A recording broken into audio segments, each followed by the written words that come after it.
1. Masjid Agung Al-Muhsinin.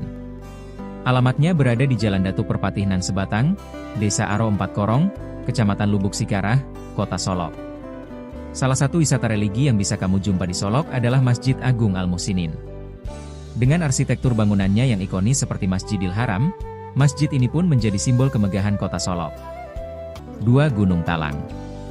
Menjulang hingga ketinggian 2.597 mdpl, Gunung Talang termasuk lokasi yang cocok untuk pendaki pemula. Gunung ini terkenal dengan hamparan kebun teh serta pemandangan 3 danau, yaitu danau di atas, di bawah, dan talang. Menjelang puncak, kamu juga akan menjumpai area hutan mati yang eksotis. 3. Masjid Tuo Kayu Jao. Berlokasi di lembah yang indah, Masjid Tuo Kayu Jao merupakan tujuan wisata sejarah dan religi yang asri dan menenangkan. Siapapun yang datang bisa sekalian menikmati pemandangan alam yang menyejukkan mata. Bangunan masjidnya masih